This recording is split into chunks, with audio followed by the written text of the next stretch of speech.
ٹھیک ہے، پاکستانی اپنی زبان میں، بنگلہ دیش کا اپنی زبان میں، عربی اپنی زبان میں، انگریز اپنی زبان میں، فرانسی اپنی زبان، ساری دنیا کے لوگ اپنی زبان میں، جانور اپنی اپنی زبان اور بولی میں اللہ سے مانگیں، اللہ تعالیٰ یک وقت سب کی سن بھی سکتا ہے اور پوری بھی کر سکتا ہے. یہ اللہ کی سماعت ہے.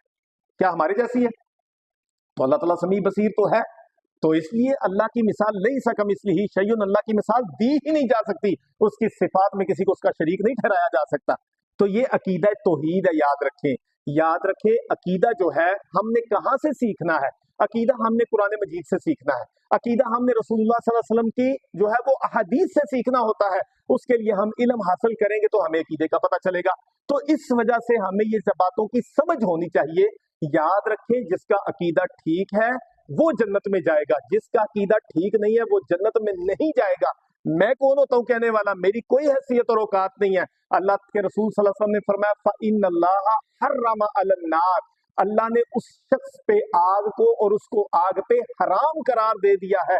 من قال لا الہ الا اللہ، جس نے دل سے تصدیق کی، زبان سے اقرار کیا، اور پریکٹیکلی طور پہ اس کی زندگی میں لا الہ الا اللہ نظر آیا. یبتغی بذالک وجہ اللہ، جو اللہ کی رضا کو چاہتا ہے اور لا الہ الا اللہ دل سے کہتا ہے. نبی علیہ السلام نے فرمایا یہ وہ شخص ہے جس کو اللہ تعالیٰ نے جہنم کی آگ پہ حرام کر دیا.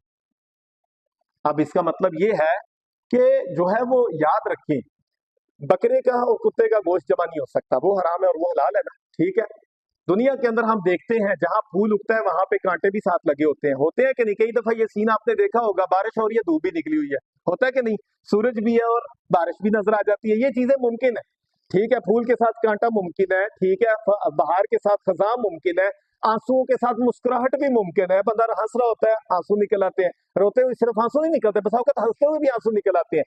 یہ چیزیں ممکن ہیں. اندھیرے اجالے جمع ہو سکتے ہیں، سورج زمین آسمان زمین جمع ہو سکتے ہیں. یہ ساری چیزیں جو ہے وہ جمع ہو سکتی ہیں. اللہ کی قسم کبھی مشرک، اللہ کا نافرمان جو اللہ کو نہیں پہچانتا اور اللہ کی معرفت رکھنے والا مواحد، یہ دو بندے جنت میں نہیں جمع ہو سکتے. یہ نبی علیہ السلام نے فیصلہ سنا دیا.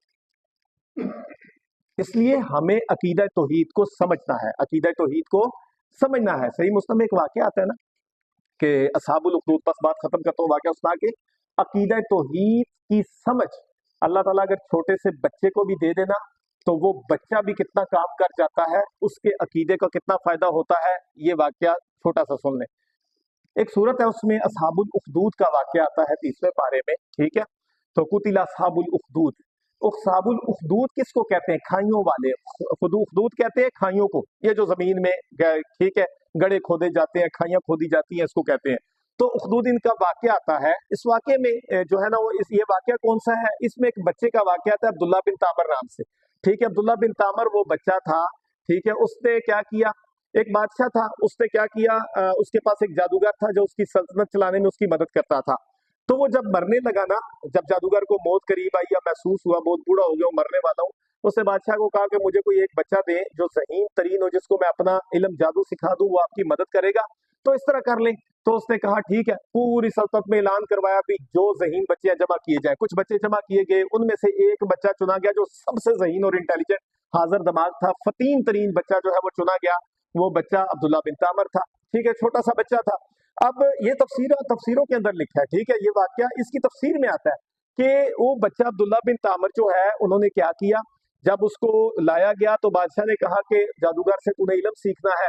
اب بچے کو کیا پتا، وہ تو صرف ذہین تھا، اس کو یہ تو نہیں پتا تھا، سمجھ اور فہم اس طرح نہیں تھی بچے کی. تو اس نے کیا کیا کہ جادوگر کے پاس جا کے جادو سیکھنا شروع ہو گیا. سیکھنے جاتا تھا، رستے میں ایک جو ہے وہ مسلمان، ٹھیک ہے کسی کو نہیں بتاؤں گا، بادشاہ کافر ہے، مسلمان نہیں ہے. تو بچے نے چھپ کے ادھر سے بھی علم سیکھنا شروع کر دیا، جادوگر کا علم بھی سیکھا، ذہین بچہ تھا. ٹھیک ہے، رستے میں جاتا جادوگر کے پاس لیٹ پہنچتا. جادوگر کہتا لیٹ کیوں آیا؟ تو وہ کہتا میں گھر سے لیٹ ہو گیا ہوں. ٹھیک ہے، اس طرح جھوٹ بول دیتا بچہ، تو اپنی جان چھڑا لیتا. جب جادوگر سے گھر لیٹ پہنچتا تو گھر والے پوچھتے کیوں لیٹ آیا؟ کہتا جادوگر سے لیٹ، اسے چھٹی لیٹ دی، ادھر سے لیٹ ہو گیا ہوں. تو وہ اس طرح چھپ چھپا کے علم سیکھتا رہا. ایک دن اس نے دیکھا رستے میں کہ بہت سارے لوگ جو ہے وہ ایک کوئی بلا ہے، کوئی شیر ہے، ازدہا، کوئی چیز بڑی بلا رکی ہوئی ہے جس کی وجہ سے رستہ بند ہے، لوگ پریشان ہیں، کیا کریں، لوگ رستہ نہیں مل رہا لوگوں کو. تو اس نے کہا کہ آج امتحان کا وقت ہے. اس نے کہا کہ اگر راہب نے جو مجھے سکھایا، اس وقت کے مسلمان نے جو سکھایا اگر اللہ کا نام سچا ہے تو میں بسم اللہ پڑھ کے اللہ کا نام لے کے پتھر ماروں گا اس کو، اس کی طرف پھینکوں گا. اگر اللہ تو سچا ہے تو یہ اٹھ جانا چاہیے یہاں سے. اگر یہ ٹھیک ہے، یہ دین سچا ہے نا جو مجھے بابا سکھاتا ہے، تو یہ اس کا مطلب ہے کہ اس کو اٹھ جانا چاہیے، یہ بلا رستے سے ہٹ جانی چاہیے. تو اس نے اللہ کا نام لے کے بسم اللہ پڑھ کے کنکر پھینکا، وہ بلا رستے سے ہٹ گئی. تو اس کو یقین ہو گیا کہ یہ دین صحیح ہے. لوگوں کو اس نے بتایا، لوگوں نے بھی دیکھا، ساری باتیں ادھر تھے، تو لوگوں کو اس نے بتایا کہ یہ تو وہ اللہ تعالیٰ جس کا نام میں لیتا ہوں. لوگوں نے بھی اللہ کا نام سنا، لوگ بھی کچھ یقین کرنا شروع ہو گئی. یہ بات یہ پھیلتی پھیلاتی بادشاہ کے دربار تک پہنچ گئی. بادشاہ نے کہا کہ بچے کو لایا جائے. کہا کون سی دعوت دیتا ہے؟ اس نے کہا جی میں تو وہ بسم اللہ پڑھ کے کیا تو اس طرح ہو گیا. ٹھیک ہے، بچے کا دماغ پختہ ہو چکا تھا کیونکہ اس نے پریکٹیکلی دیکھ چکا تھا کہ اللہ تعالیٰ کا نام سچا ہے. تو اس نے کیا کیا، تو بادشاہ نے اس کو کہا کہ ٹھیک ہے، اس کو جو ہے وہ فوجیوں کو بلایا، کہا اس کو پہاڑ کی چوٹی پہ جا کے اس کو گرا دو، اس کو ختم کر دو. وہ اس کو پہاڑ کی چوٹی پہ لے کے گئے اور وہاں گرانے لگے. تو بچے نے ایک دعا پڑھی، اللہم اکفنیہم بما شئت. اللہ اکبر، یہ دعا ہے دشمن کے لیے. اللہم اکفنیہم، اللہ ان کو کافی ہو جا، بما شئت، جیسے چاہے مجھے بچائے، اس کو کافی ہو جا. اس نے دعا پڑھی، پہاڑ میں لرزہ طاری ہوا، سارے فوجی گر گئے، ٹھیک ہے، دشمن گر گئے، اور وہ بچہ صحیح سالم وہاں سے گھر واپس آ گیا. پھر اس کو پکڑا گیا، گرفتار کیا گیا. اب کی بار جو ہے وہ فوجیوں کو بھیجا گیا کہ اس کو کشتی کے اندر بوٹ میں لے کے جاؤ اور دریا کے درمیان میں جا کے اس کو جو ہے وہ پھینک دینا. جب وہ لے کے درمیان میں گئے، اس نے وہی دعا پڑھی، اللہم اکفنیہم بما شئت. اللہ تو سچا ہے، تیرا دین سچا ہے، تیری باتیں سچی ہیں، تیری تعلیمات سچی ہیں، تیرا پیغام سچا ہے، اللہ تو ہی مجھے ان سے بچا. تو وہ پھر وہاں پہ لہریں آئیں، وہ سارے گر گئے اور بچہ جو ہے وہاں سے سلامت واپس چلا گیا. اب بادشاہ کو بچے نے کہا کہ ٹھیک ہے، آپ مجھے مارنا چاہتے ہیں، بار بار کوشش کرتے ہیں، اس طرح کیجئے کہ لوگوں کو، کیونکہ بچہ دعوت دینا شروع ہو گیا تھا اور یہ بات بادشاہ کو برداشت نہیں تھی، تو اس نے کہا کہ ایسا کیجئے، لوگوں کو اکٹھا کیجئے، میرے اللہ کا نام لے کے مجھے ماریے، میں بچ جاؤں گا. ٹھیک ہے، اب دیکھیں اللہ تعالیٰ کی حکمت. ایک بچے کو توحید کی سمجھ آئی، اس کی دعوت سے کتنا اثر پھیل گیا. ٹھیک ہے، اس نے کیا کہا کہ بادشاہ نے ایسے کیا، سارے لوگوں میں اعلان کروایا آج بچے کو ختم کر دیا جائے گا. سارے جمع ہوئے اور تیر انداز کو کھڑا کیا گیا. اس نے کہا بسم اللہ رب ھذا الغلام، اس بچے کے رب کا نام لے کے اس کو مارتا ہوں. مارا، بچہ واقعی فوت ہو گیا بچہ. تو سارے لوگ یہ سمجھنے لگے کہ پہلے تو بادشاہ جو ہے وہ کبھی پہاڑ پہ بھیج رہا ہے، کبھی دریا پہ، نہیں مرا، اب یہ بچہ کیوں مر گیا. ٹھیک ہے، اس کا مطلب ہے کہ وہ رب سچا ہے جس کا نام لے کے جو بھی کرتے ہیں ہو جاتا ہے. ٹھیک ہے، لوگ سارے مسلمان ہونا شروع ہو گئے. ٹھیک ہے، اس وقت لوگ اللہ کو ماننا شروع ہو گئے. تو بادشاہ کو غصہ آیا، اس نے کھندقیں کھدوائی، زمین میں گڑھے کھدوائے، آگ جلائی اور اس میں لوگوں کو مار مار کے پھینکنے لگے. لوگ خود بھی چھلانگیں لگانا شروع ہو گئے. ایک چھوٹا سا بچہ جس کو ماں نے گود میں اٹھایا ہوا، دودھ پیتا بچہ، ٹھیک ہے، جب ماں چھلانگ لگاتے ہوئے گھبرائی کہ میرا بچہ جل جائے گا، بچہ بول پڑا، ماں یہ آگ نہیں، یہ گلزار ہے، یہ جہنم نہیں ہے، یہ جنت ہے. ٹھیک ہے، چھلانگ لگا دے. وہ بچہ گود میں جو کچھ بچے بولے ان میں سے ایک بچہ یہ بھی، تو وہ جو ہے وہ بھی چھلانگ لگا کے سارے لوگ مسلمان ہونے لگے. اس سے پتا چلا عقیدہ توحید جو ہے یہ ہر مسئلے کا حل ہے. عقیدہ توحید ہر جو ہے وہ دین کی بنیاد ہے. جتنے بھی نبی آئے سارے عقیدہ توحید کی دعوت کو لے کے آئے، باقی شریعتوں کے احکامات مختلف تھے. تو اس لیے عقیدہ توحید کو سمجھنا، ٹھیک ہے، اللہ رب العالمین ہے، اللہ تعالیٰ ہمارا خالق ہے، مالک ہے، رازق ہے، عبادت کے لائق وہ ہے. جو اللہ تعالیٰ کو مانتا ہے وہ دنیا میں بھی کامیاب ہے، اور جب اس کی موت آئے گی اللہ کہتا ہے کہ میں اس کے سارے گناہوں کو معاف کروں گا. ایک آپ کو حدیث سنا کے بات کو ختم کرتا ہوں. نبی صلی اللہ علیہ وسلم معاذ فرماتے ہیں، نبی صلی اللہ علیہ وسلم نبی علیہ السلام سے بیان کرتے ہیں، اللہ کے رسول نے فرمایا اتدری، کیا تو جانتا ہے ما حق اللہ علی عبادی، اللہ کا اپنے بندوں پہ حق کیا ہے؟ اس نے کہا قلت اللہ و رسولہ عالم، میں نے کہا اللہ اور اس کا رسول جانتے ہیں. نبی علیہ السلام نے فرمایا حق اللہ علی عبادی، ٹھیک ہے، ان یعبدوہ ولا یشرکوا بہ شیئا، اللہ کا حق ہے کہ بندے اللہ کی عبادت کریں، اللہ کے ساتھ کسی کو اللہ کے ساتھ شریک نہ ٹھہرائیں. تو نبی علیہ السلام نے فرمایا تدری ما حق العباد اللہ، تو جانتا ہے کہ اللہ بندوں کا پھر اللہ پہ کیا حق ہے جب بندے اللہ کے سوا کسی کو اس کا شریک نہ ٹھہرائیں؟ صحابی نے کہا قلت اللہ و رسول عالم، میں اللہ اور اس کا رسول جانتے ہیں. تو نبی علیہ السلام نے فرمایا اللہ تعالیٰ کا حق ہے حق اللہ علی عبادہ، ٹھیک ہے، جب اللہ تعالیٰ کے ساتھ کوئی اس کا شریک نہ ٹھہرائے، ٹھیک ہے، بندے اللہ کو، اللہ کی توحید اور عقیدے کو، اس کی معرفت کو پہچان لے، اس کو سمجھ لے، تو اللہ تعالیٰ کا حق ہے کہ وہ ان کو معاف کر دے. اللہ یعذبوہ، اللہ تعالیٰ ان کو جو ہے وہ عذاب نہ دے، ان کو اپنی جنت میں داخل کر دے.